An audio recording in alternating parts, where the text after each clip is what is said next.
চলেন আজকে আপনাদেরকে হাতে ধরে রসমালাই বানানো শিখাই। হ্যালো, আসসালামু আলাইকুম এভরিওয়ান। যারা কোনোদিনও রসমালাইয়ের ক জানেন না তাদেরকে আমি চন্দ্রবিন্দু পর্যন্ত খুব সহজেই শিখিয়ে দিব ইনশাল্লাহ। বাই দ্য ওয়ে, আমাদের কুমিল্লা কিন্তু রসমালাইয়ের জন্য সেরা। এটা কিন্তু সব জেলার মানুষই জানে। এই রসমালাই খাওয়ার জন্য বিভিন্ন জেলা থেকে মানুষ দূর দূরান্ত থেকে আসে। আপনাদেরকে আমাদের কুমিল্লা জেলার রসমালাই খাওয়ার জন্য কুমিল্লাতে ছুটে আসতে একদমই হবে না। আপনার জেলায় বসেই আপনি এই রসমালাইটা ইজিলি বানিয়ে নিতে পারবেন। আর রেসিপিও কিন্তু একেবারেই পানির মতো সোজা। তাহলে কথা না বাড়িয়ে চলুন রেসিপি দেখে নেই, কিভাবে এই সহজ আর সিম্পল রেসিপিটা আপনারা খুব সহজেই এত মজাদার করে তুলতে পারবেন। তার প্রসেসিংটা একটু দেখে নেওয়া যাক। আজকের এই রসমালাইয়ের জন্য একটা হাঁড়িতে আমি নিয়ে নিলাম 3 লিটার দুধ, আর একটা হাঁড়িতে আমি নিয়ে নিলাম 2 লিটার দুধ। দুটোটাই কিন্তু চুলা ধরিয়ে দিলাম। যে 2 লিটার দুধটা ছিল সেটা কিন্তু আমি মিডিয়াম আঁচে রেখেছি, আর এই 3 লিটার দুধে কিন্তু আমি চুলার আঁচ বাড়িয়ে রেখেছি। বলক আসার অপেক্ষায় রইলাম। এদিকে দেখুন আমি প্রসেসিংটা করে নিব ছানা কাটার জন্য। আজকে আমি টক দই দিয়ে ছানাটা কাটবো। এটা দিয়ে কাটলে কিন্তু ছানাটা খুবই নরম তুলতুলে সফট হয়। আর আপনারা খেয়াল রাখবেন যে কোনো মিষ্টি অথবা রসমালাইয়ের ক্ষেত্রে অবশ্যই ছানাটা পারফেক্ট হতে হয়। এভাবে আপনারা এই প্রসেসিংয়ে ছানা কাটলে ছানাটা খুবই নরম তুলতুলে হবে, যেটা মিষ্টি আর রসমালাইয়ের জন্য একেবারেই পারফেক্ট। আচ্ছা, আপনারা নিশ্চয়ই খেয়াল করেছেন একটা টক দইয়ের পুরোটা আমার লাগে নাই, আমি বেশ অর্ধেকটাই নিয়ে নিলাম, কম অর্ধেকটা রেখে দিলাম। এটাকে একটু ফেটিয়ে নিলাম। আর এদিকে কিন্তু আমার দুধের মধ্যে বলকও চলে আসছে। বলক আসার সাথে সাথেই কিন্তু চুলাটা আমি একেবারেই লোতে করে দিয়েছি। এখন আস্তে আস্তে টক দইটা কিছু কিছু করে দিব আর অপেক্ষা করব ছানাটা কেটে যাওয়া পর্যন্ত। আমরা যখন ভিনেগার দিয়ে ছানা কাটি তখন কিন্তু সাথে সাথেই ছানাটা খুব ইজিলি খুব সহজেই কেটে যায়, কিন্তু ছানাটা অনেকটাই হার্ড হয়ে যায়। কিন্তু এই টক দই দিয়ে ছানা কাটলে ছানাটা স্লোলি কাটে, যার কারণে ছানাটা খুবই সফট নরম তুলতুলে হয়। এই যে দেখুন মাশাআল্লাহ, এভাবে নাড়তে নাড়তে দেখবেন একটা পর্যায়ে ছানা আর পানি পুরোটাই আলাদা হয়ে যাবে।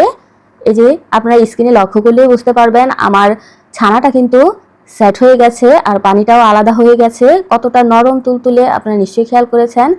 আমি আপনাদেরকে একটু বোঝানোর জন্য কাছ থেকে দেখাচ্ছি। এই যে দেখুন কত সুন্দর পারফেক্টলি ছানাটা কাটা হয়ে গেছে। এই পর্যায়ে কিন্তু চুলার আঁচটা আপনাদেরকে বন্ধ করে দিতে হবে, আর বেশিক্ষণ জাল করলে কিন্তু ছানাটা শক্ত হয়ে যাবে। এখন সাথে সাথে আমি একটা কাপড়ের মধ্যে এটাকে ঢেলে ঠান্ডা পানি দিয়ে ধুয়ে নিলাম, আর এটাকে এভাবেই ঝুলিয়ে রাখবো যতক্ষণ পর্যন্ত পানিটা ঝরে না যায়। 1 ঘন্টার মতো রাখলেই কিন্তু এনাফ। আর এদিকে দেখুন আমাদের যেই 2 লিটার দুধ, এটা কিন্তু আমি মালাইয়ের জন্য বসিয়ে রেখেছি। এই যে 1 ঘন্টা আমি পানিটা ঝরাবো, এই 1 ঘন্টা কিন্তু এই দুধটাকেও চুলার মধ্যে অল্প আঁচে রেখে দিব। অনেকক্ষণ যাবত চুলায় এই দুধটা রেখে দেওয়ার কারণে খুব সুন্দর একটা কালার কিন্তু রসমালাইয়ের মধ্যে আপনারা কোনো রকম কালার ব্যবহার করা ছাড়াই পেয়ে যাবেন ইনশাল্লাহ। আপনারা নিশ্চয়ই খেয়াল করেছেন আমার ছানাটা কতটা নরম তুলতুলে হয়েছে। এই প্রসেসে ছানা কাটলে কিন্তু ছানা শক্ত হওয়ার কোনোই ভয় থাকে না। ইজিলি আপনারা যে কোনো মিষ্টি কিন্তু এই ছানা দিয়ে তৈরি করে নিতে পারবেন। এখন হাতের কামাল দেখেন, আমি এই হাতের সাহায্যে এটাকে একটু ম্যাশ করে নিব। আবার খুব বেশি প্রেসার দিয়ে তেলটা কিন্তু ছানা থেকে আলাদা করা যাবে না। ছানার গায়ে কিন্তু নিজস্ব একটা তেল থাকে, যেটার কারণে মিষ্টি অনেক নরম তুলতুলে হয়ে থাকে। আমি আজকে গরুর দুধ দিয়ে এই ছানাটা কেটেছি। আপনারা চাইলে কিন্তু প্যাকেটের দুধ দিয়েও এই ছানাটা ইজিলি কেটে নিতে পারবেন, তবে গরুর দুধ দিয়ে ছানাটা কাটলে ছানার পরিমাণ একটু বেশি হয়। আচ্ছা যাই হোক, খুব ভালো করে ক্রিমি করে কিন্তু আমি মেখে নিচ্ছি। আপনারা নিশ্চয়ই খেয়াল করেছেন যতক্ষণ পর্যন্ত ক্রিমি না হয়ে যায় আপনাদেরকে এভাবেই মেখে নিতে হবে, তাও আবার খুব আলতোভাবে, যাতে করে ছানার কোনো কষ্ট না হয়। আচ্ছা, মেখে নেওয়া হয়ে গেলে এগুলোকে আমি একটু জড়ো করে নিচ্ছি। এখন শুকনো উপকরণগুলো আমি অ্যাড করব। প্রথমেই এখানে আমি 3 লিটার দুধে ছানার জন্য 2 টেবিল চামচ সুজি দিয়ে দিলাম, 1 টেবিল চামচ ময়দা দিয়ে দিচ্ছি। এখানে চাইলে আটাও ইউজ করা যাবে। আর আমাদের লাগবে ঘি। ঘিটা একটু পরে ইউজ করব, এখন আর কিছুই লাগবে না। খুব ভালো করে আলতো করে এগুলাকে মেখে নিব। এখন আর চাপাচাপি বা ঘষাঘষির কোনোই প্রয়োজন নেই। আলতো হাতে শুধু শুকনো উপকরণগুলো যতক্ষণ পর্যন্ত মেখে নেওয়া না হয় ততক্ষণ পর্যন্ত আপনারা এইভাবেই মেখে নেবেন। আর এই যে দেখুন কতটা নরম তুলতুলে হয়েছে। খুব ভালো করে কিন্তু আমি মেখে নিচ্ছি। এখানে আপনারা নিশ্চয়ই খেয়াল করেছেন আমি কিন্তু খুব বেশি প্রেসার ক্রিয়েট করতেছি না, শুধু আলতো হাতেই মেখে নিলাম। এখন আমরা এগুলাকে বল বানিয়ে নিব। এই পর্যায়ে আমাদের ঘিটা প্রয়োজন হবে। আচ্ছা, এই পর্যায়ে ঘিটা ইউজ করলে খুব সুন্দর একটা ফ্লেভার পাবেন খাওয়ার সময়, আর আমাদের মালাইটাকেও ঘন করতে খুবই হেল্প করবে এই ঘিটা। এই যে দেখুন মেল্টেড ঘি আমি এখানে 1 চা চামচ নিয়ে নিলাম। এই ঘিটা মূলত আমাদের হাতে মাখার কাজে লাগবে। যাতে করে খুব সুন্দর করে ক্র্যাক ফ্রি এই বলগুলা বানিয়ে নিতে পারি। আপনারা চাইলে গোল অথবা লম্বা যে কোনো শেপের বানিয়ে নিতে পারেন। আমি একটু লম্বা লম্বা করে নিচ্ছি, যেহেতু আমাদের কুমিল্লার রসমালাইগুলো লম্বা টাইপেরই হয়। যেহেতু আমি কুমিল্লার মেয়ে, আমি অথেন্টিক রেসিপিটাই আপনাদের সাথে শেয়ার করব। ভিডিওটা একটু লং হয়ে গেলেও খুব মনোযোগ সহকারে দেখার চেষ্টা করবেন। ইনশাল্লাহ আপনারাও ঘরে বসেই কুমিল্লার বিখ্যাত রসমালাই বানিয়ে খেতে পারবেন, কোনো সন্দেহ নেই। কথা বলতে বলতে দেখুন আমার সবগুলাই বানানো হয়ে গেল, একটা সাইডে রেখে দিচ্ছি। এখন আমরা শিরা করে নিব। শিরার জন্য এখানে আমি 3 কাপ চিনি, 5 কাপ পানি নিয়ে নিচ্ছি। আর এই বলগুলো বানাতে আমার 2 থেকে 3 টেবিল চামচের মতো ঘি লেগেছে। আচ্ছা, এখানে আমি 3 থেকে 4টা এলাচ দিয়ে দিলাম, সুন্দর একটা ফ্লেভার কিন্তু অ্যাড হবে। এখন নেড়ে চেড়ে ঢাকনা দিয়ে ঢেকে অপেক্ষা করব বলক ওঠা পর্যন্ত। এদিকে দেখুন আমরা যে দুধটা মালাই হওয়ার জন্য রেখে দিয়েছিলাম, খুব সুন্দর একটা কালার কিন্তু অলরেডি আমরা পেয়ে গেছি। এই যে দেখুন এই ছানা কাটা থেকে শুরু করে এ পর্যন্ত কিন্তু আমি চুলায় বসিয়ে রেখেছি অল্প আছে। আমাদের কুমিল্লার রসমালাইটা এই জন্যই ফেমাস, ঐতিহ্যবাহী রসমালাই, খুবই বিখ্যাত রসমালাই, সবার পছন্দ হয়। কারণ এখানে খাঁটি গরুর দুধ ঘন্টার পর ঘন্টা জাল করেই কিন্তু মালাইটা তৈরি করা হয়। এখানে কিন্তু কর্নফ্লাওয়ার অথবা অন্য কোনো কিছুই অ্যাড করা হয় না, যার কারণে এতটাই টেস্টি। আপনারা নিশ্চয়ই খেয়াল করেছেন এখানে আমি চিনি অ্যাড করেছি প্রথমে 1/3 কাপ, তারপর 2 টেবিল চামচ। আপনারা আপনাদের মেজারমেন্ট অনুযায়ী চিনিটা কম বেশি করে নিতে পারবেন। নেড়ে চেড়ে দিয়েছি।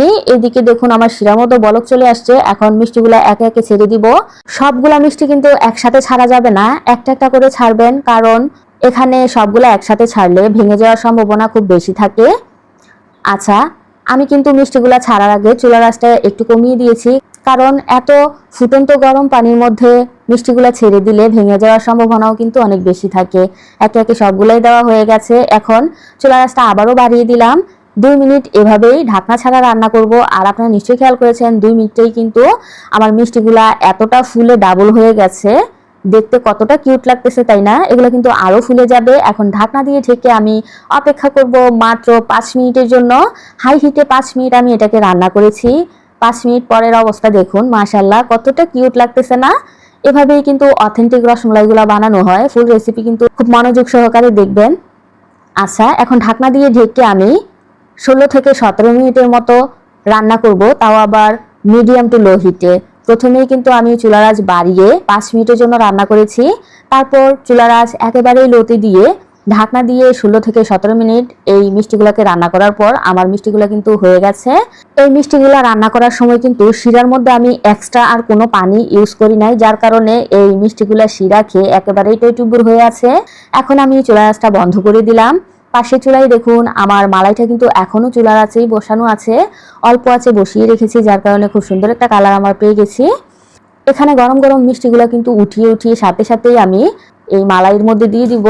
এখানে মিষ্টিগুলো কিন্তু ঠান্ডা করার কোনোই প্রয়োজন নেই, আর চিপে রসটা একেবারে ফেলে দেওয়ার কোনোই প্রয়োজন নেই। এভাবেই উঠিয়ে উঠিয়ে কিন্তু আমাদের কারিগররা শিরা থেকে মিষ্টিটা মালাইয়ের মধ্যে দিয়ে দেয়।